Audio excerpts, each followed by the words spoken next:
ગીર સોમનાથની વાત કરવામાં આવે તો સૂત્રાપાડા તાલુકાના મોહબ્બતપરા ગામમાં ગોચર અને રસ્તાની જમીન પર થયેલા દબાણને લઈને તંત્ર કાર્યવાહી માટે પહોંચ્યું હતું। સ્થાનિક વ્યક્તિની અરજી બાદ ડીએલઆર કચેરી દ્વારા જમીન માપણી કરવામાં આવી હતી, જેના આધારે ડિમોલિશનની કાર્યવાહી માટે અધિકારીઓ મોટા પોલીસ કાફલા સાથે ગામે પહોંચ્યા હતા।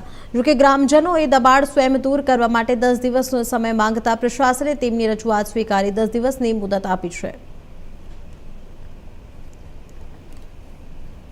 પરમાર રાજેશભાઈ, હું મોહબ્બતપરા ગામ સૂત્રાપાડા તાલુકો ગીર સોમનાથ જિલ્લો। જે આજે ગામ લોકો ભેગા થયા છે તે એક ડિમોલેશનની બાબત છે, જે 1.5 વર્ષથી પ્રશ્ન હાલે છે। જે અરજદાર છે તેણે 1.5 વર્ષ પહેલાં અરજી કરેલી કે મારા રસ્તો હાંકડો છે, એ રસ્તામાં 2 વખત ડેમોલેશન થઈ ગયેલું છે અને આજે 80 ફૂટનો રસ્તો છે અને તે પછી એ ડેમોલેશન થયા પછી તેણે ગૌસર બાબત ઉપાડી કે ગૌસરમાં છૂટું કરવાનું।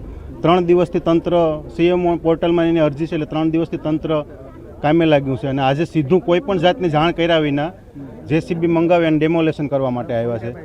અમે અમારા આગેવાનોને અને ગામ લોકોનો સહકારથી બધાને વાત કરી અને કલેક્ટર કચેરીમાં જાણ કરી કે જે તમે ડાયરેક્ટ કોઈ પણ સુના માર્કિંગ કે કંઈ કર્યું નથી, કોઈ પોઈન્ટ અમને આપ્યા નથી કે ક્યાં સુધી જગ્યા આવે છે, એવી જગ્યાની કોઈ નિશાન નથી, છતાં આજે ડેમોલેશન કરવા ડાયરેક્ટ આવ્યા છે।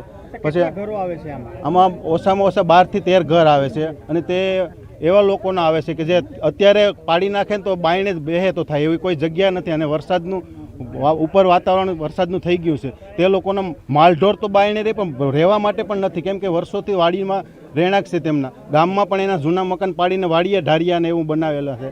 એટલે તંત્રને વાત કરી કલેક્ટર કચેરીમાં, એટલે લોકોએ 10 દિવસની મુદત આપી, તે બદલ તંત્રનો આભાર માનીએ। ક્યાંથી ક્યાંને જોડતો રસ્તો છે? મોહબ્બતપરા ગામથી રાતીધાર ગામને જોડતો જે જૂનો ધણહેર કહેવાય, જે જૂની એ રસ્તો છે, એટલે એમાં ગૌશરણ લાગુ પડે છે, કેમ કે પહોળો કરવાની કોઈ જરૂર નથી। અત્યારે 80 ફૂટનો રસ્તો શેઠ સુધી ખુલ્લો છે। રસ્તાને કેમ કે પાણીનો માર છે એને રિપેર કરવાની જરૂર છે, એ બરોબર છે, બાકી જગ્યા તો અત્યારે પૂરેપૂરી ખુલ્લી જ છે। આજે બાંધકામ આવે છે એ લોકોએ 2-3 વખતે કીધું હતું કે ભાઈ અમે અમારી રીતથી સ્વેચ્છાએ, તો અરજદારે એવો કંઈક ઓલો રાખી અને સીએમઓ સુધી અરજી કરી છે। 2 વખત કલેક્ટર સાહેબનું ડેમોલેશન થઈ ગયેલું છે એમાં, તો પછી એમાં રસ્તાનો કોઈ પ્રશ્ન છે જ નહીં હાલ। આ તો એક વિખવાદ અને ટાર્ગેટ કરીને કરેલું છે। આ અટકાવ્યું છે અત્યારે ગામ સમજતા આખું ભેગું થયું છે અને સાહેબને રિક્વેસ્ટ કરી અને ન રિક્વેસ્ટ માન્યા તો અમારો પ્રશ્ન અમે ગાંધી સિંધા માર્ગે અહીં બેસીને આજે કામ